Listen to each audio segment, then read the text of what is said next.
Hello, good day, my esteemed viewers. This is Satellite Media. Mr. Chinedu Michael, there is a trending video where you can clearly see some Israeli proclaiming Biafrans, Igbos, our brothers.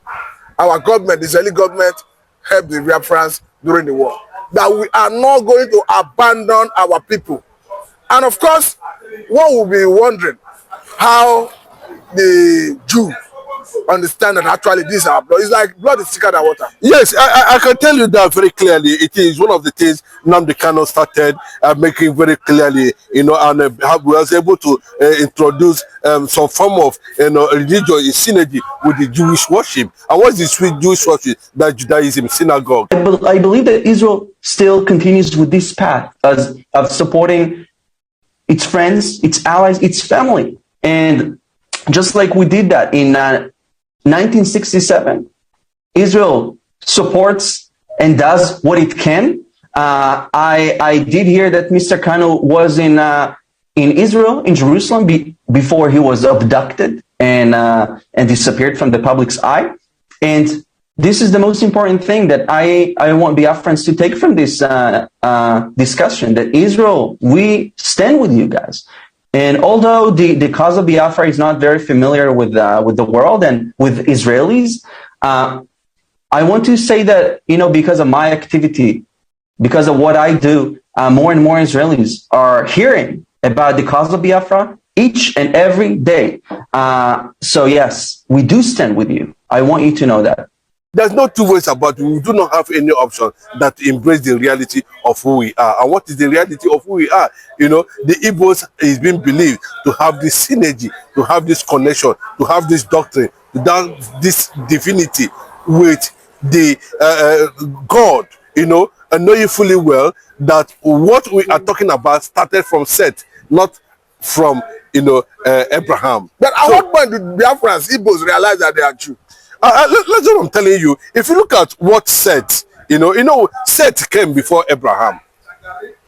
The Jews became the Hebrews. The Jews, the Hebrews, the Israelis, became significant under, Abraham. But we're trying to tell you, ours started from the days of Seth. Where their kingdom started, evolving over the years to a point that it got to Abraham and it became very significant. The thing is that because of regeneration and generational change over the years, there was a time that the entire history of this world was lost for over centuries. I can tell you, go and check record. Yes. I had to talk about the place I can read. Yes. How the historical, archaeological fact you can get from Uri actually point to the point that Biafrans are Jews. Yes, like I said it very before, because I participated in the burial ceremony of former Super Eagles player Emmanuel Emenike. Yes. And you saw for yourself? Yes, I saw. I was at Uri. If you go to Uri today, Uri today, every hamlet, every corner, every place, every village, every Okporo, what we call Okporo, heritage, ancient heritage. If you enter Uri, any palace, any place you enter, you will see star of what? David. You cannot see it anywhere in Nigeria apart from Uri. You see it. You see the one ancient. You read the history. They will take you to where Uri.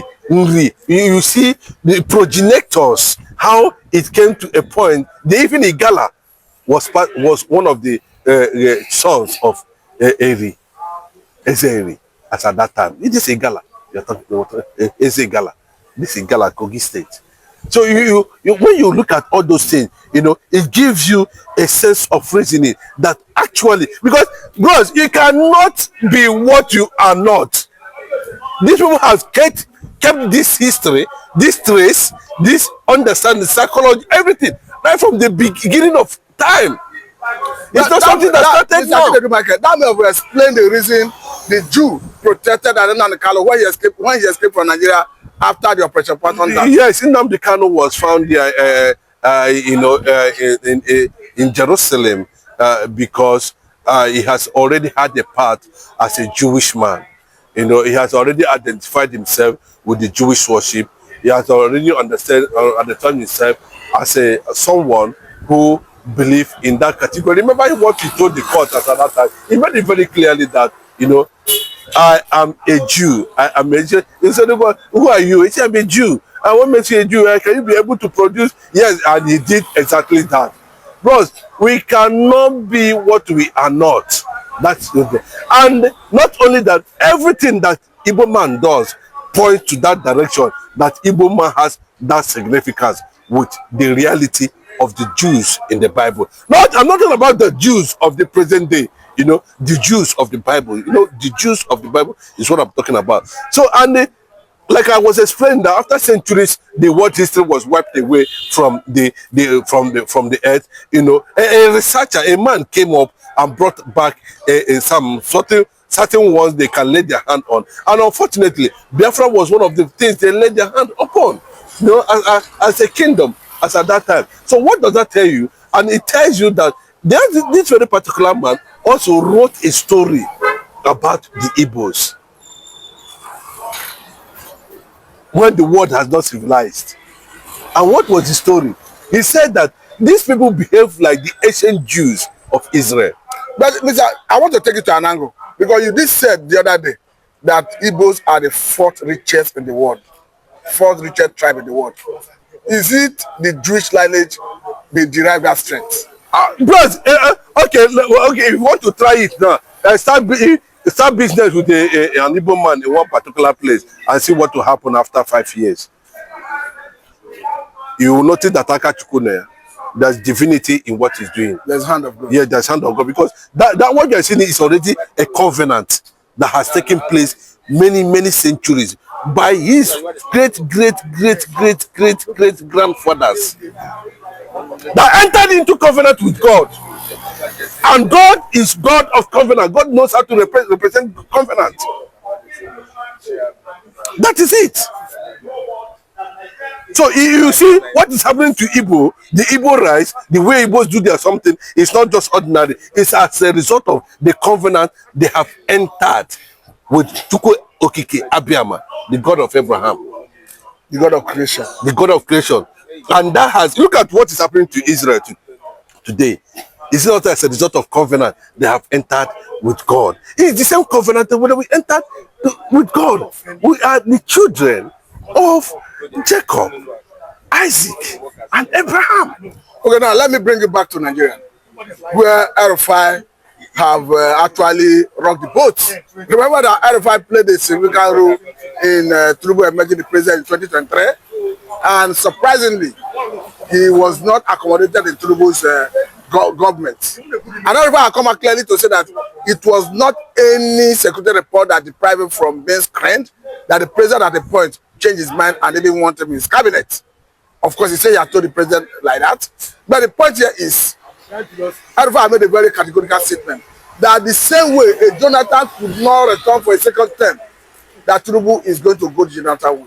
Of course, before I look, I want to conclude on the issue of Fubara, finally, and I want to pass a certain message to the issue surrounding that Fubara. I just want to mention one thing, and unfortunately, it has become very clear on the side of the Supreme Court that they are very biased. The Supreme Court is no longer, it's a shame. It's a pure disaster. This alone is enough to destabilize the whole Nigeria. That judgment by the Supreme Court. Justice for Sunday Jackson too. The world is taking note, the American government is taking note, and I can tell you, that the militants in Niger Delta have finally returned to the Greeks, waiting for because what we're going to see is civil unrest, chaos, war, and disintegration. Okay, that's it. That's what we are going to see. So finally, to RFI, has always been a major force. You can't take that away. We saw when they wanted to form a coalition many years ago under Jonathan. It was RFI that the Northerners delegated to meet with Fashola And after meeting with Fashola, they factored Arebeshola and the rest of them in. And Tony Momo took advantage of that. And that was how Bola Ahmed Tinubu came in, and they were able to form a coalition that removed Jonathan from power. I may not like Erufai as a person, but this is a matter of the gathering. I can't say they are spent forces, but I can tell you it's a gathering of people who want to see how to wrestle power from the APC. The northern political elite have made it very clearly that Bola Ahmed Tinubu is a burden to Nigeria currently now. That's from the northern axis, you know. And anything that will, the North is not going to take over power. The North is not interested to take over power 2027. But what the northern Nigeria is saying at this point is that, you know, a certain replacement for Bola Ahmed Tinubu. And I can tell you categorically clear that that agenda will fly. So the way it is now, Erufai shut down Tinubu's ambition of 2027. Of course, now complete shutdown. It's shutting down in the sense that, you know, we are going to see, according to Olubulaye, I think former PDP publicity secretary Olubudia towards PDP's publicity secretary that made it very clear. He said the kind of opposition that is going to come at this point in time, Nigerians have never seen it and they have not witnessed it. So having moved to SDP, of course, there's going to be an understanding of Kwankwaso coming in. There's going to be an understanding of Atiku coming in. There's also going to be Kwankwaso of a big factor, which is going to be considered as a major factor in getting the ticket of the opposition at the end of the day. But I can tell you that Bola Ahmed Tinubu is already giraffing, trying to know what is going on within the circle, and everything is being kept in the secret. But the Lion of Bodlum, according to call him now, you know, will be surprised to be the first governor, president, Nigeria, and come 2027, where another replacement is going to take place. Another factor is the Donald Trump factor. Of course, we know the role Bola Ahmed Tinubu, Buhari, and the rest of them played under Biden and Obama that saw Jonathan, you know, lose power. Donald Trump is also there, and it looks like Donald Trump does not fancy Bola Ahmed Tinubu at all, and there has been crack on his international image and his relationship with the United States of America, and it's a factor. Nigeria is a factor. Nigeria is a point of reference when it comes to African politics. So at that point, Tinubu should be prepared. If care is not taken, he might end up becoming, you know, another Jonathan in this regard, just like Erufai is trying to get the attention of Bola Ahmed Tinubu to the point that this is exactly what is going to happen to him come 2027. He might not smell Asurok again. Okay, now let's look at the statement that came from Erufai the other time, that before Jonathan's election of 2015, that the Jonathan's kinsmen were denigrating the North, despising the North, and that Jonathan paid for it. That currently the Yorubas are despising the North, that a Tinubu is likely going to pay for it. You know, does not look like saying like Jonathan, like Tinubu. No, what I'm saying is that I don't think that kind of statement is important now, you know, because what we are looking at is that how they are going to come up with something formidable, with a force, with a movement, you know, that will wrestle power from the APC, you know, irrespective of what they are doing. We saw Buhari, you know, practice all manner of nepotic tendencies, and Tinubu is showing the same line too. You know, forget he gave Zokal 250 billion for Southeast Development Commission. That one is just to mobilize for his election and whatever in the area. But I can tell you, Tinubu never won South. He never won Southeast. He lost in Ondo. Obi won in all these areas. Obi won in Asurok, won in Lagos, won everywhere. You know, but I can tell you, by calculating that, he has a major significant vote from the north and some, I think, from the west too. But he never wins South and Southeast. What does that tell you? That, you know, if he loses north, Tinubu is nothing to write home about come 2027. And of course, we are going to see all these factors being played out 2027. The South and the Southeast will not support Bola Ahmed Tinubu. Well, unless he's trying to use Mazi Nnamdi Kanu as a bet come 2027, where we are seeing different lawyers assigned to attend to Mazi Nnamdi Kanu's case. Everybody is running away. Even the new one they are just appointed now has disappeared. They said he cannot afford to tamper with his integrity over Nnamdi Kanu's case. That Nnamdi Kanu is as innocent as the air, and the federal government is just merely trying to take him from treasonable charges to terrorism. They don't have any case against Nnamdi Kanu, and that Nnamdi Kanu should be free. If Tinubu is looking at that angle, that Nnamdi Kanu will be used to get support from the Southeast come 2027.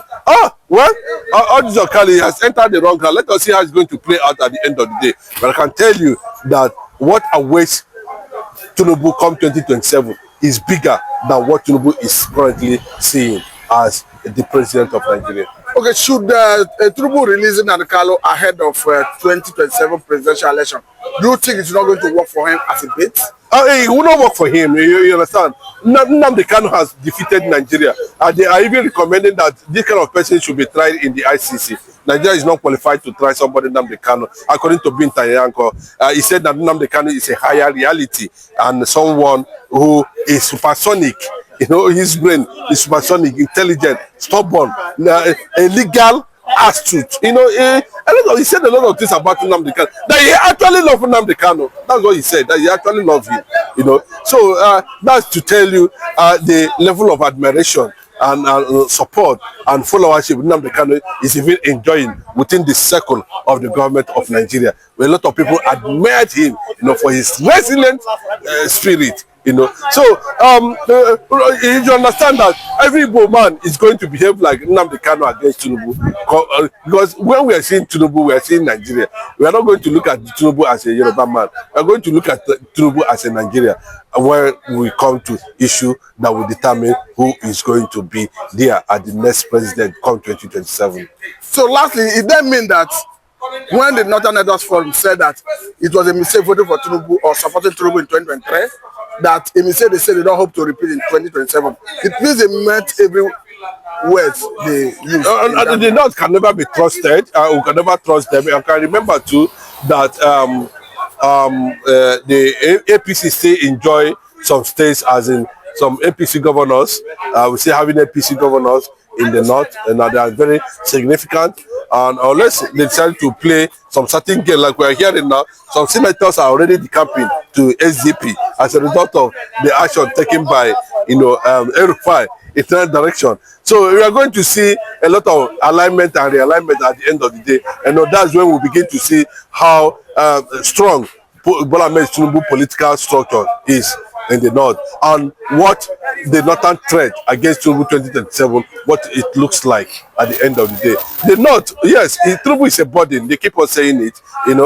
Unfortunately, they are just realizing. But these are the things we have seen before now, that instead of using their brain, they are trying to match politics with religion. And this is the consequences, because they are complaining that the number of hunger in the land has increased from 30% to 75% under Bola Ahmed Tinubu. So it's quite alarming. And if care is not taken, it can lead them to something they will not be able to come out from. So the only way for them to do that is to make sure that Tinubu does not return to Asuro, come what may, 2027. And they are standing by their words and their meaning. And another factor is the issue of the tax, threat, which is being seen as a plus in the South, which is not, for me, it's not a plus. So the tax issue is also a threat, and the North is already seeing it as an anti-North policy, which they are trying to fight against at the end of the day. That's what it means. Now, lastly, talk to us about Tinubu, who is going about in the North in what looks like trying to redeem the image of the father, trying to make the North have a back end of Tinubu 2027. We have seen him clearly in some video, sharing food items, sharing some palliative, whether in the name of Ramadan. but it looks like he wants to retain the image of the father in the north. No, what he want to do is that, you know, he want to register his presence politically, that he's not biased, he's a detribalized person, and if actually they are going to give him, you know, a space in Lagos to start with, that he's going to try his best. You know, another factor is maybe trying to market his father ahead of 2027, because I cannot understand very clearly that Tinubu has already started campaign in the north, you know, ahead of 2027. So, and Tinubu might be at the forefront in the north there, trying to do some clearing for his father to retain the presidency come 2027. But on a normal ground, say as a person, you know, I do not have any reservation for him. I saw him as a young man. I don't know his background, his character so much. But from what I'm seeing, you know, the guy is a smart politician. From what I'm seeing about him, you know, and he understands his little way, his little beginning, and he had no option than to carry on like that. Whether he's going to become the next governor of Lagos State or not, what matters is that if he's ambitious, then let him go and test his popularity come 2027. But for his father, well, he has every right to support, to appeal to the Northerners, by going there physically to appeal to them that, oh, please, this is the policies, under the image of the father, seek for solidarity from the north, seek for the support. If that's actually why he went to the north, you know, and started sharing food and all that, you know, well, that's okay for him, and that's what the only strategy he thinks he can use, you know, to get the attention of the Northerners over some of the policies Bola Ahmed Tinubu is carrying out as his government is coming to the end of his first term. Sheyi, Alan too is married to an Igbo woman. I don't know how true is that, but I can tell you that if he's ready to govern Lagos State, come out, let us see who you are, let us know you, and then maybe from there I will begin to have a bigger assessment of what Seyi Tinubu is all about, whether it's going to be different from his father or he's going to play the same politics his father is playing. Unfortunately, a lot of people are disappointed in Bola Ahmed Tinubu's administration, including some Yorubas. I can tell you that, you know, it is even worse and funny that a Southerner was not able to, you know, be sophisticated enough to champion, you know, democracy principles and leadership and dividends in Nigeria, having had most of the time for Northerners coming as president, and, you know, we have not been able to get to a level where the inflation is hitting over 50% to 60% in just less than, in a lot of bad policies and all that. So everybody just surprised and disappointed, you know, and that's why everybody seeing Tinubu as a burden. And remember, they're not are also regretting, because this kind of leadership can only lead to, you know, loss of hope and patriotism. Now that will lead to people clamoring for disintegration of the country, and the North doesn't want to hear that. So Tinubu had divided Nigeria more than any president in the history of Nigeria, and that's where, and that's the truth, that's the way it stands now. So there's already a suspicion on the side of the Northerners that, you know, this guy has actually derailed. This is not what we planned. Instead of trying to bring unity, he's creating policies and appointment that's been seen as tools that are championing disintegration of Nigeria through policy and making, and of course, you know, the character of his administration. Let me say very thank you for your time. This is a good place to let it go. This is Thank you very much.